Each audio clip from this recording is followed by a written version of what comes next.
Hello, magical being, and welcome to another episode of the Devotional Drip, a series where you are invited to experience and explore a deeper, more devotional relationship with your higher self across the altars of your personal and professional life. How are you? If you're watching this around the new moon and solar eclipse, I'm just sending a big heart hug your way. And as always, it is my deepest intention that what comes forward today just provides some additional support for you on your path, that it amplifies the wisdom that already lives within you, and that perhaps you even arrive at a couple of aha moments, or after being with this transmission, maybe things don't feel quite so tangled, or you feel available to meet whatever it is that is calling you into presence at this time. So, the last couple of devotional drips were a part of a special series that I created in tandem with a program that I was in the process of accepting applications and enrollment into, that I have since paused. So that I can come into deeper alignment and resonance with what is emerging within me. Ironically, this program was called Emerge. And there's been a lot of clarity that's come forward for me through the self-permission that I gave myself to take a breath, dial it down, dial it back in, go deep within, really listen, and stay present long enough to receive the answers. And that's where I've been. So if you were considering applying for Emerge and you're wondering where it went, it will be returning soon. And, it's not the funnest thing to pause a launch midway through getting it out into the world.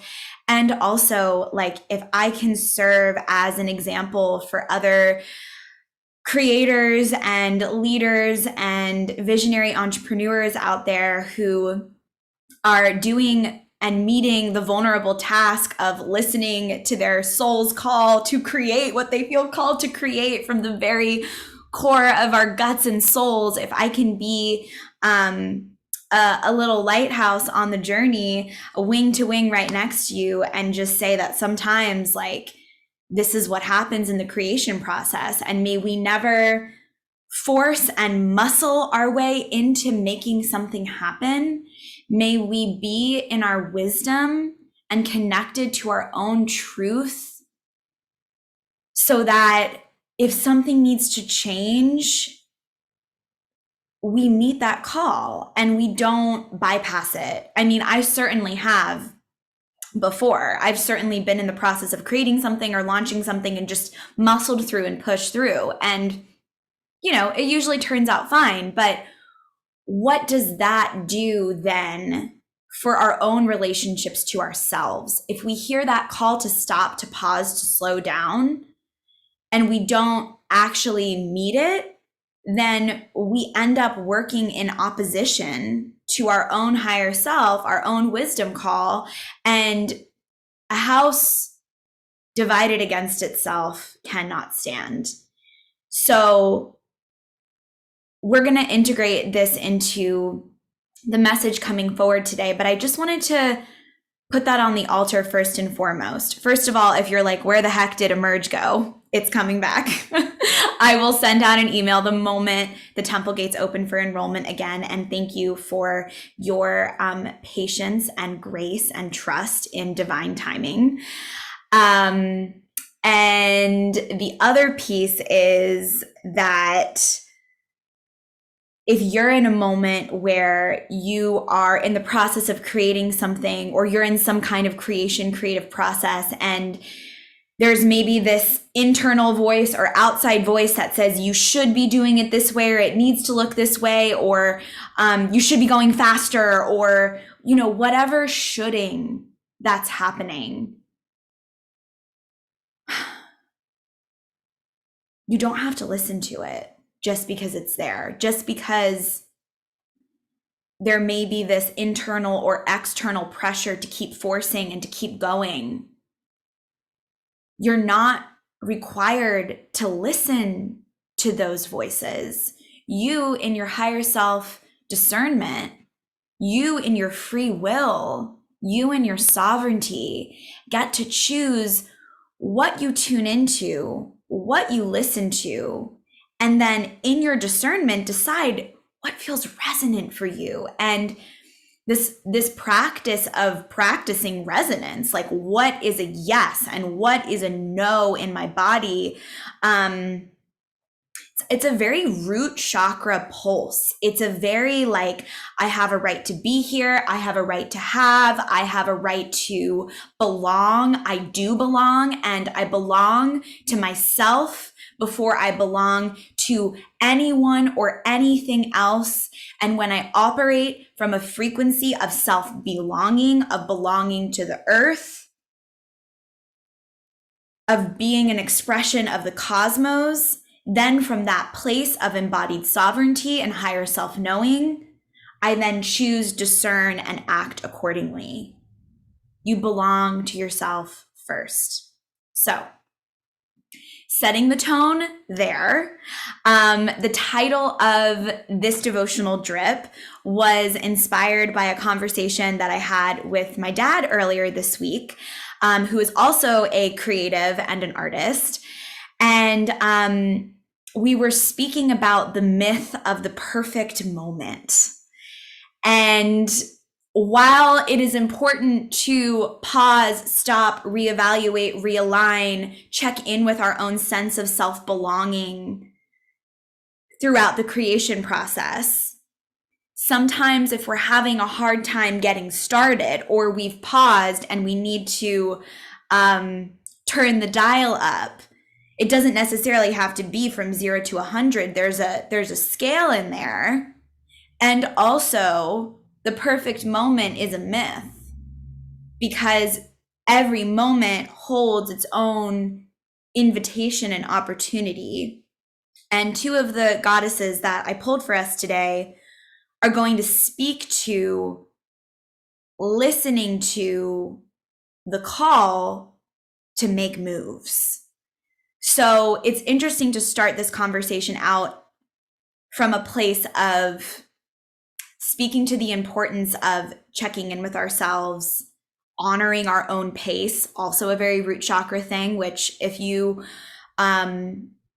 have survived any kind of trauma, if you have ADHD, I do, if you are neurodivergent, if you have felt rushed or pushed in any way throughout your life, it becomes so important to reestablish your relationship with your time, with time in general, and with process, and with your process, the way that you interact with time, the way that your unique process looks like. And the two truths inside of that are that there's never a perfect moment. And even if you do start, you always have the right to pause, rein it back, recalibrate, and reassess.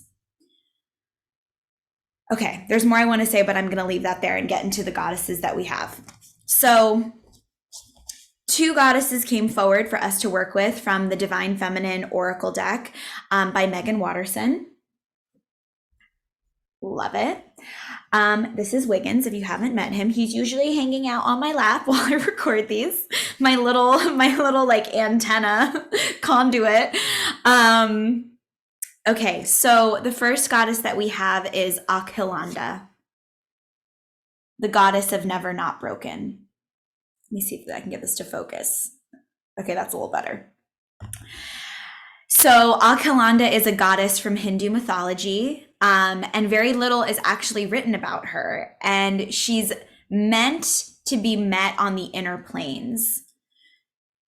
So what does that mean? That means that when we are in the throes of transmutation and transformation, this is a goddess that you can meet on those inner planes when you need to remember that no matter what is happening in your life right now, you can choose, and Akalanda holds this torch, you can choose to see through the lens and perspective, and we've talked about this on the Devotional Drip before, that everything is happening for your liberation, and through that, you can, if you choose, become more love.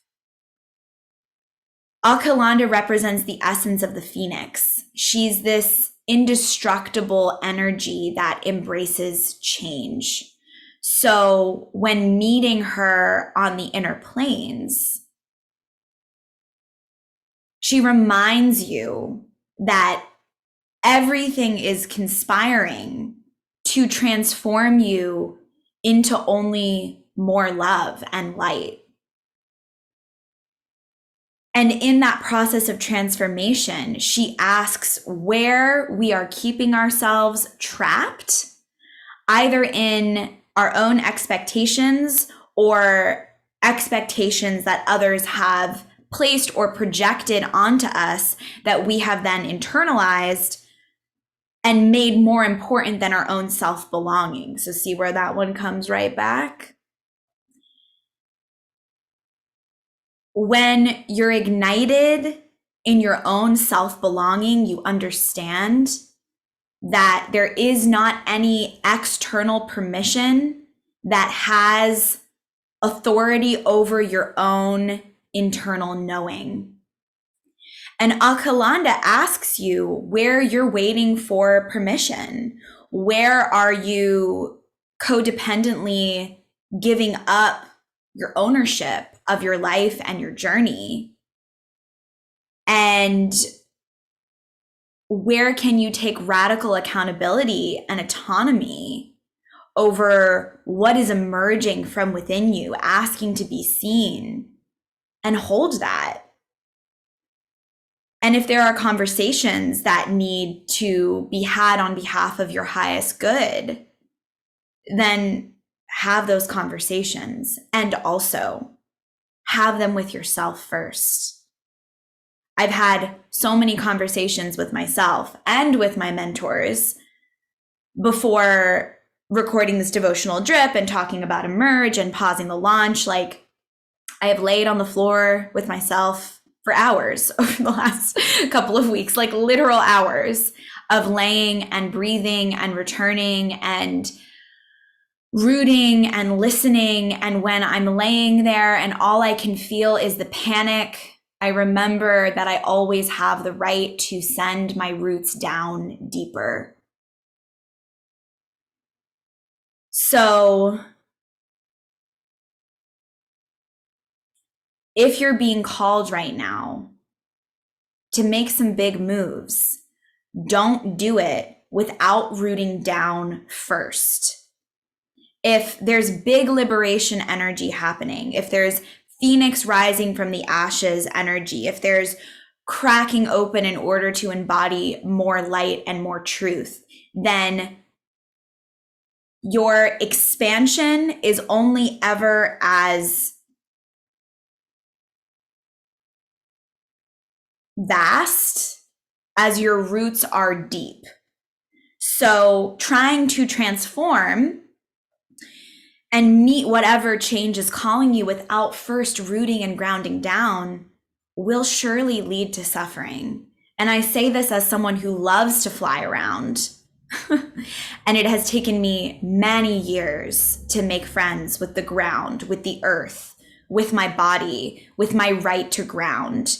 And if you are a highly sensitive, empathetic, powerful, creative being, it becomes even more important to ground all that charge, because chances are you're getting a lot of information coming in from the higher chakras and the higher realms. But it's not that it doesn't matter, but it's not sustainable, and it doesn't hit unless you bring it down and ground it down.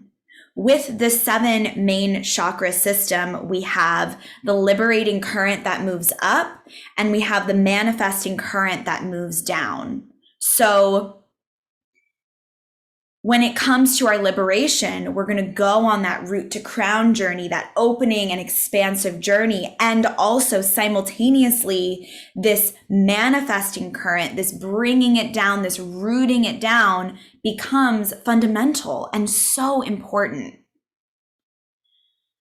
So I wrote a little bit more about this later down in my notes, but essentially the essence of this is do not try to change without rooting down. You get to create a container for your transformation to happen.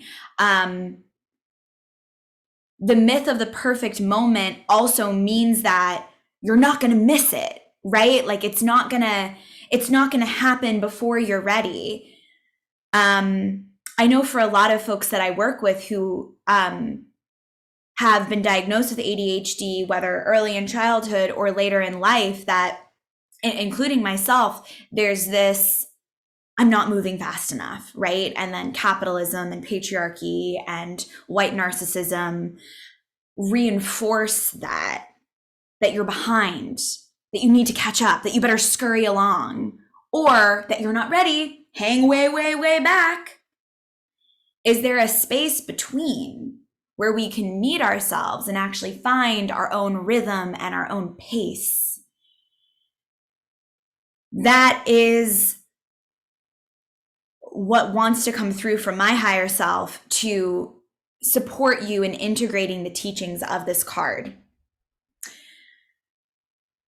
When writing about Alkalanda, Megan Watterson, the author of this deck, writes, Alkalanda whispers the liberation we will experience once we let ourselves break open and allow the new expression of ourself to come blazing through.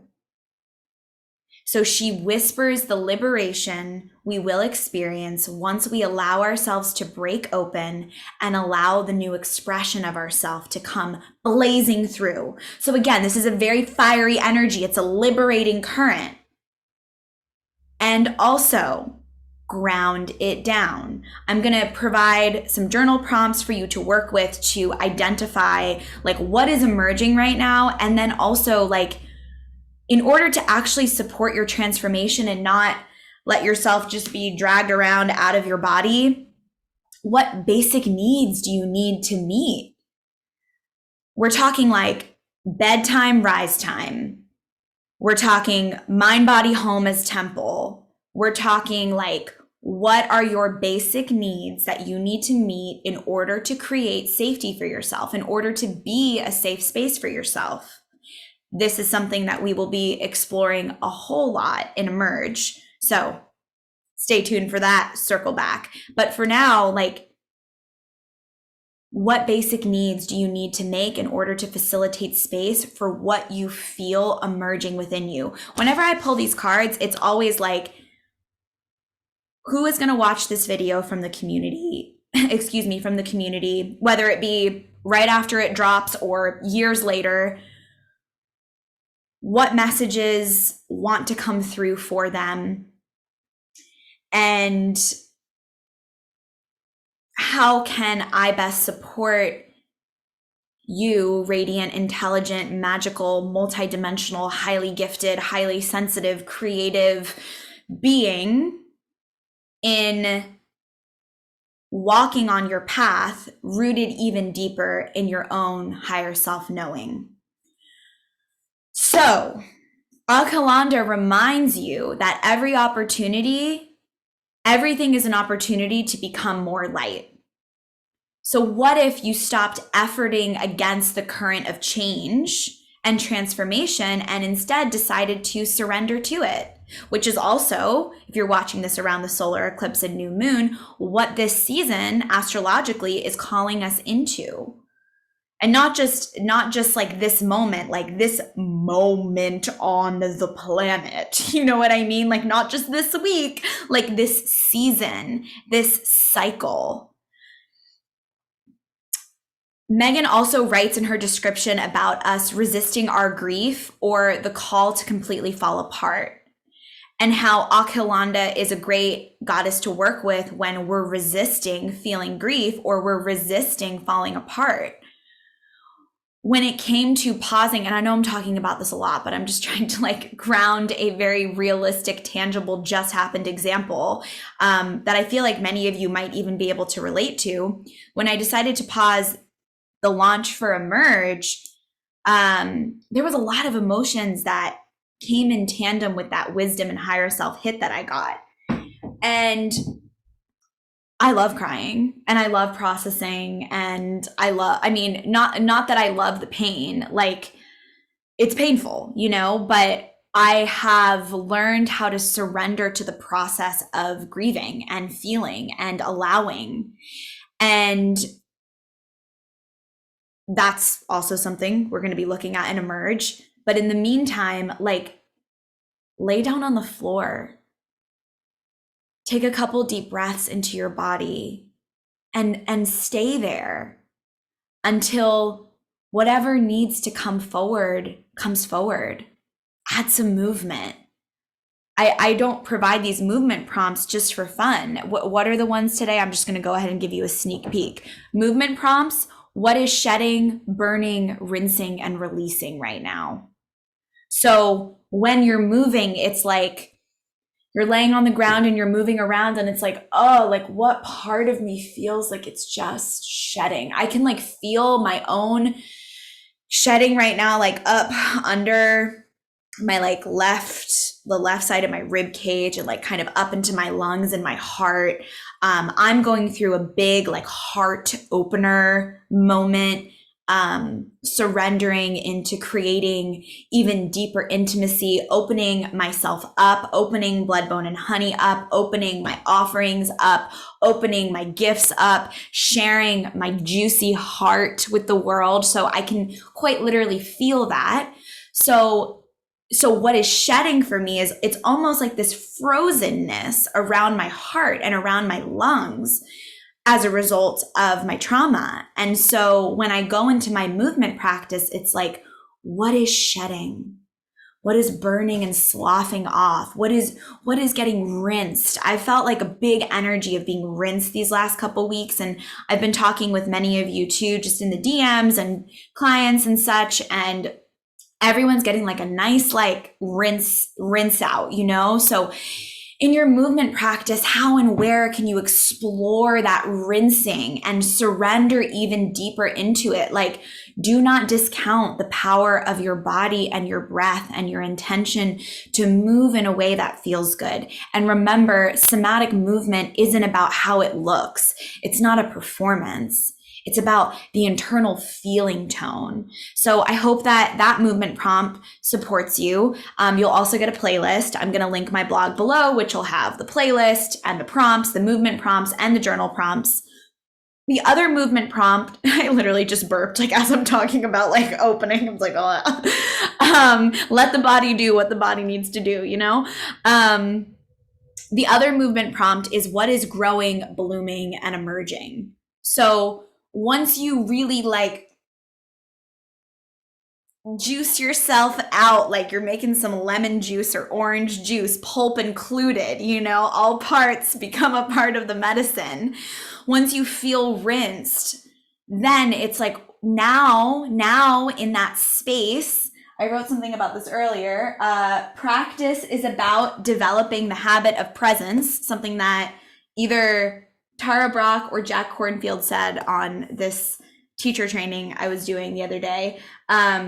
Practice is developing the habit of presence. So in your practice of developing presence from that space of actually rinsing yourself out in that space of presence that you have created through your willingness to land and get quiet, what do you sense is growing and blooming and emerging? We don't just surrender to the burn and the rinse and the shed for the sake of shedding. We do it because when we create that space, we know that something new is going to come forward. So play with that in your practice. A couple more things on Akilanda before we go to our second goddess. The breakthrough happens in the breakdown. We have heard this. I said this to Max the other day, and he was like, is that a Linkin Park quote? I was like, honestly, it could be.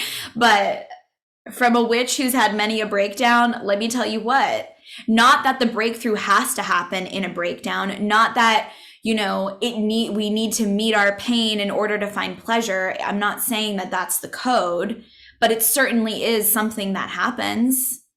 And may we learn through love, may we learn through empowerment. And also, who's to say that allowing yourself enough space to break down also isn't you claiming your power to surrender. So what have you been carrying?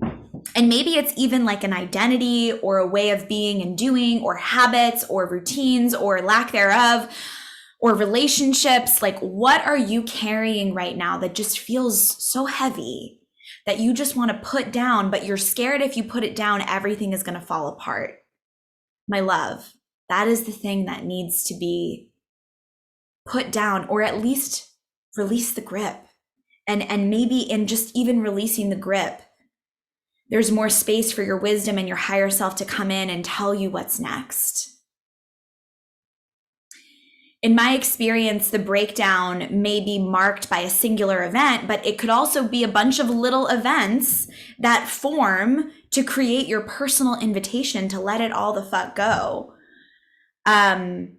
So maybe even in this moment, just recounting, like, if there's something you're particularly thinking of right now, if there's something that has come up for you in this conversation, it's like, where have your markers been? What have your signs been on the path up until this point? And even in this moment, and maybe even in the last 30 minutes of us sitting together, what have been your signs and symbols and affirmations from your higher self and your guides and your ancestors and the universe and source, or however you relate to the pulse of creation? What have been your unique signs and invitations to release the grip and put this thing down? Whatever that thing is for you. And I'm inviting you to tune into that so that you also sense and see the way that you're so deeply supported, and that physical reality is always speaking to you and has your back. I know the pain of feeling like I'm out here alone. Nobody gets me. Nobody gets this. I'm just this chaotic goddess in the forest and everything is burning and I'm just covered in dirt and blood, and love that. And also your loving kindness, your peace, your flow. Yes, you're fiery and passionate and wild. And also, you have the capacity to ground down. And everything is not working against you. In fact, everything, what if you chose to experience reality as everything conspiring in favor of your highest good, in favor of you revealing yourself to yourself over and over and over again.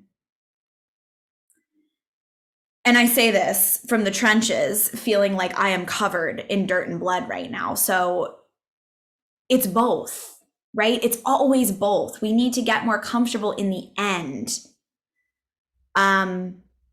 Be careful of putting yourself in another box. I tend to do that because I love to organize, like not to other people, but to myself, and also other people. Like, let's just not tell a lie, you know, like we've all been conditioned to put ourselves and other people and things in boxes and categorize and sanitize. And it's like all of that shit is getting broken open. And Akalanda says, everything happens for my liberation. I choose to become only more love. So is your intention in becoming more love? This powerful goddess wants to aid us in the moments where we are most vulnerable and afraid. She reminds us, as Megan writes, that we are here to let our ideas about ourselves go up in flames so that beneath the ashes, the soft core of who we are truly arises. And so that we can remember it's not the heart that ever breaks, it's the ego. The heart only ever expands. And I don't know about you, but that's been my experience with grief and pain and suffering, and choosing to meet it with the intention to become and embody more love, is that there's an expansion that happens when we allow ourselves to surrender. Do not try to change without rooting down. You get to create the container for your transformation. Get your warm blankets, get your warm bath going. I actually, when I took a bath today, I put my towel in the dryer. And this is something my grandma used to do. Grandma, if you're watching this, hi. I put my towel in the dryer so that when I got out of the bathtub, I took my warm towel out of the dryer and I wrapped it around me.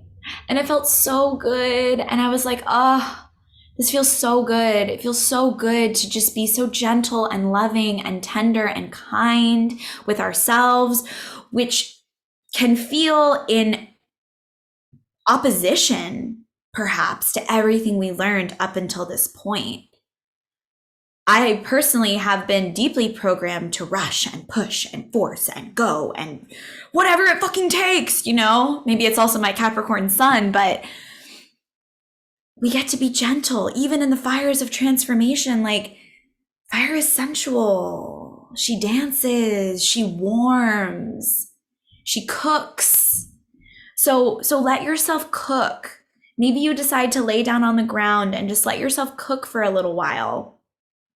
If you're looking for a guided meditation or journey to do, there's a couple of things that I've really been loving recently. My yoga teacher, Nina, has an incredible meditation CD available on her website, Centering Life. If you look up Centering Life on Google or on Instagram, you will find her page. Incredible meditation CD that I've used for years, that I have purchased for clients and given to them to use as a resource. Really love that. There's also so many incredible meditations and sound baths on YouTube. If you just Google, you'll find it. And then I also have a Higher Self Temple Journey, which is a 53-minute guided meditation and visualization journey where essentially you go and meet your higher self on the inner planes, and there's a corresponding worksheet and little contract for your altar that you can do afterwards. That's available on my website, bloodboneandhoney.com. That's a beautiful, beautiful thing to do around a new moon. I honestly love going on that Higher Self Temple Journey. I'm like, thank you, higher self, for that one. So whatever you choose something and get quiet and get still and listen. Don't just write the intentions and pull the cards at the altar and move around and be really busy with it. Like, see how still you can get with this call to transform. I've been wondering why, like, on every single devotional drip, the message of transformation has been coming through. And it just seems like we're building on this conversation. And it makes sense, as I do teach about personal transformation. So whatever. But I know we've been having this conversation a lot. So if you've been on this journey, how's it hitting you this time? And if you haven't watched past devotional drips, there are quite a few talking about the journey of transformation and surrendering and accessing divine love from within and meeting the change that's calling you and the art of devotion and all the things. So there's a nice little library also of devotional drips that you can tap into. And each of those devotional drips has a corresponding blog post with a playlist, journal prompts, and movement prompts. So lots of yummy things to support you. Okay, going into our next goddess. I'm going to shift and put my feet on the ground. Okay, we've got one of my favorites, one of my dear friends. We have Green Tara, who we spoke with and about on a past devotional drip. I think it was the Pisces full moon in September. I think that's when that happened. So go back. It might have been like the very first devotional drip, actually. If you're really resonating with Green Tara, I recommend going back to that one as well, because I know there were a lot of great things that came through. And that devotional drip was about surrendering to your inner vision, I'm pretty sure. So this would go along great with this video here, just as like ample support. I love to put on videos like this when I am like washing the dishes, tending to my house, organizing my altar, folding laundry. Like, you're welcome to sit here with your journal and just chill. But I know that everyone, we got a lot going on in our lives right now. There's a lot to meet. So I'm never offended if you just put me in your ears and go for a walk or, wash your dishes or whatever. It's an honor to spend time with you in any way. So go check out that one if you like this message that comes through from Green Tara. Okay, so Green Tara is the Buddha of enlightened action. Megan Watterson writes that Green Tara embodies the emboldened state that overcomes fear and allows us to take action on what we know is right. Green Tara is part of the Vajrayana Buddhist tradition and is known as the mother of liberation. So liberation becomes the theme, yeah? Kalanda says, everything happens for my liberation. I choose to become only more love. Green Tara, the Buddha of enlightened action, says, my soul informs my every step. I do what my heart compels me to do. As the mother of liberation. So again, there's this call to take action from a deeply rooted place. Yes, in our hearts. Yes, in our bodies. Yes, in our homes. Yes, in our lives. So while transformation tends to feel like a spiral and there's the breakdowns and the breakthroughs and the tears and all the feelings, it doesn't. And yes, we surrender and open to the divinity in the chaos, because I know that a lot of folks who have lived through pretty intense amount of trauma are magnetized to my work. It feels important to seed again.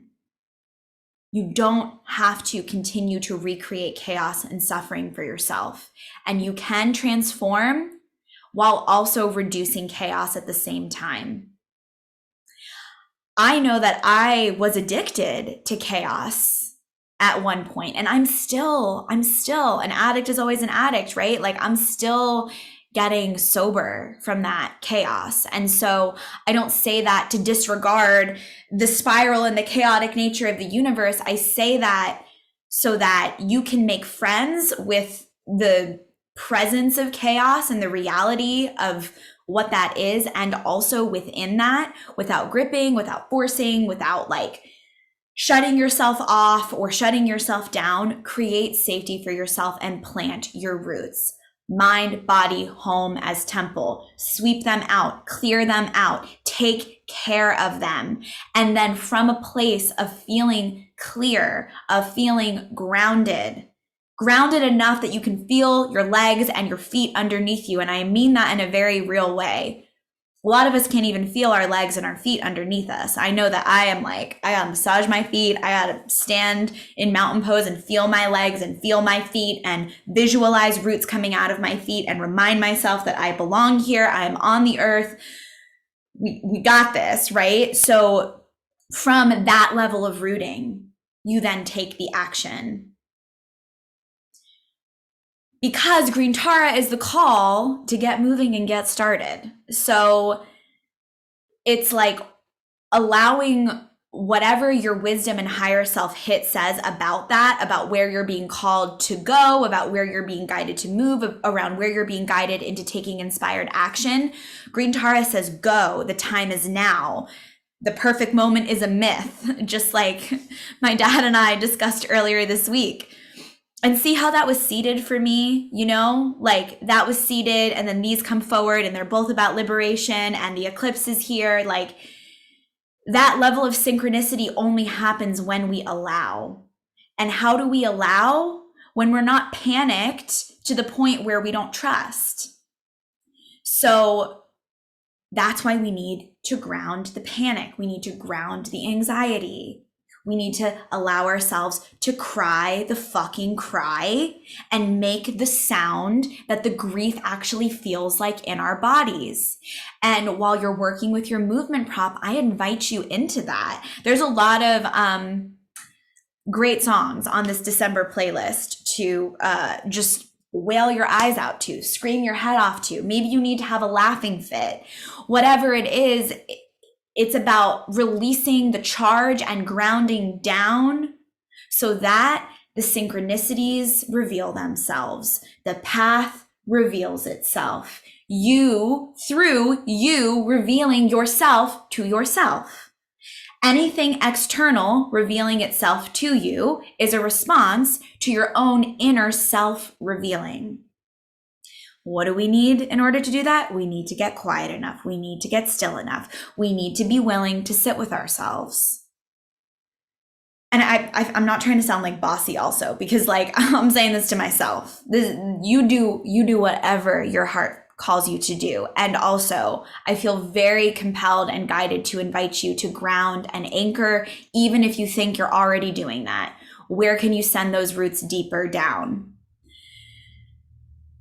So if you're feeling frozen, lay on the floor, breathe and move mindfully.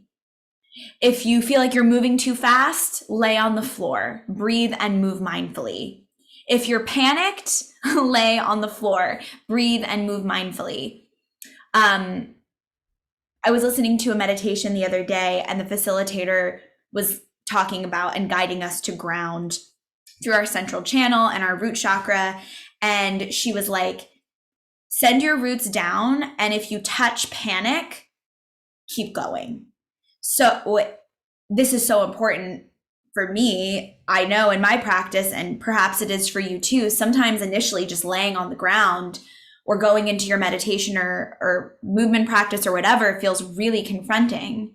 And so can you be with yourself through that? And again, it's not forcing, it's not rushing, like be so gentle with it. Bring your blankets, get comfy and cozy, feel the multidimensionality of your breath. You can visualize your rib cage expanding multidimensionally as your belly gets big, and on the inhale, every cell in your body and your whole being is getting oxygenated, and you're just filling up with all of this yummy breath and your cells are dancing. And then on the exhale, you can make a sound and you can release all that no longer serves you into the earth, and see how long you can extend your inhale and extend your exhale. And see if you can also allow yourself to feel as if you are being breathed versus the one doing the breathing. If you need to clear energy, I love working with a sparkly golden light and just imagining the being being filled with gold, and then emptying out anything that's not gold, and then filling with gold, and then emptying out. So there's many frameworks and practices you can work with. Do your research and find what works for you. Meditation, embodiment, somatic practice, healing, self-discovery, self-transformation work. It is not one size fits all. I'm just going to leave that there. Okay. Find what works for you. It's out there, I promise. And if you're curious about something, you can always feel free to send me an email, comment below. I'm here. Okay, so do not take this action that you're being called to do without rooting down. And do not use rooting down as an excuse to procrastinate, right? So again, we're finding the space in between for those of us who tend to operate in extremes. Do not take the action without rooting down, but do not then get so stuck in the rooting down that you become so dense that there's no movement. Find your unique flow and balance. Megan Watterson writes, Green Tara is about aligning with what moves us to tears with compassionate action. This is conviction. This is like acting on behalf of what shakes your soul into action. Like, what are you passionate about? What are you passionate about healing within your own being and in the world? Let that move you. Witness, notice, and name without judgment where you are recreating suffering in your life through habits, thoughts, ways of speaking, doing, and being that are no longer resonant for you, and let that inspire you into action. For me, I'm no longer willing to rush and push myself and bully myself in the way that I learned how to do from such a young age. And this has been many years of recognizing that as a pattern, getting curious about that as a pattern, understanding that as a pattern, which has eventually opened up this gateway into compassion for that as a pattern. So also don't expect to recognize where you're creating the suffering and then heal it right away. These things don't happen quick. We are leaving behind the paradigm where quick fixes, quick solutions, get it done, just bypass it, move right through it, you got it. All of that is getting left behind because we need to learn how to get present and sit with the discomfort of what is without trying to rush ourselves or other people past some imaginary, arbitrary finish line, because healing is not linear and there is no destination. And thank goodness, because there we have the mystery that you are, the mystery that lives within you, the mystery that's ever unfolding. Thank goddess we have no idea who we're going to become, right? Maybe we have a sensing of our calling and our purpose and our mission, but I think I said this on the last devotional drip. My teacher Nina said on a meditation she was leading us through for the third eye, actually, let the light be greater than what you know. So let the light of your higher self, let the call and impulse of your heart and your bones and your blood and your body and your soul be greater than what you think you know. My coach Des is always reminding me not to be a smarty pants, because I can be such a smarty pants. And when I'm a smarty pants, I miss the lessons. I'm too smart for that. I already did that. Oh, that's basic. That's beginner level stuff. Which the beginner level lessons, like the root chakra lessons of meeting our needs, always going to be the foundation. And the truth is, most of us have shattered energies in our root chakras, in our lower chakras, because it hasn't felt safe to be on this earth. So we're not ascending out of our bodies, we're ascending in our bodies. And that means we need to bring this consciousness into our bodies and let this loving kindness of our higher selves reach and touch in to places where perhaps it hasn't reached before. My lower chakras are like on fire right now listening to this. They're like thirsty. And if you're feeling that, if you're feeling like thirst for this kindness, for this kind of presence and conversation, like let yourself have it. Let yourself have it.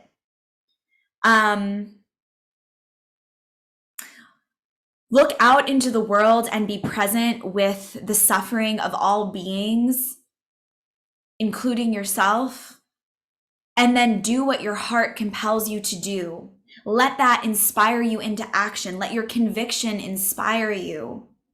We cannot meet the call of liberation without getting sober to where suffering is present. So then there's nothing too low vibrational that we wouldn't meet, because it's just, we're not judging it as high or low. It just is. And it's a tender call back into presence and love.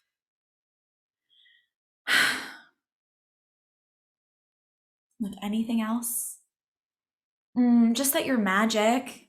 Just that you're magic, and that you're not alone on this journey. You're not alone, and you're so brave. If you made it this far in the video and you're still listening, like, damn, witch, I see you, and we're out here. And I'm here for you. Please reach out and let me know how these are resonating, how you're doing, what you need, what you would love to see more of on Blood, Bone, and Honey. I'm here to serve you. And it has been quite a few years of massive transformation on my front so that I can actually show up and record a video like this without short circuiting or disassociating or flying out of my body. Like, damn, you know? So I'm here and there's only more to come. So please let me know what you would like to see so I can cater and create in harmony and resonance with that. Emerge is coming back. Again, I don't know when I'm going to open the gates for that. I'm in a deep process of like heart and ear to the earth as I just listen, and one last message coming through from Green Tara in regards to this is like, this is the mystery school of life. Welcome to planet Earth. Green Tara reminds us that class is always in session and everything can be used as material for our liberation if we allow it. Even the most tender, painful, icky, I don't want to look at that. All of that, all of it. It's all good. It all goes in the compost pile. It all goes into creating new life. All right, I think that's all for now. So much love, many blessings. Remember to tune in below to the blog post for your movement prompts, your journal prompts, and your playlist. And I'll talk to you next time. I love you.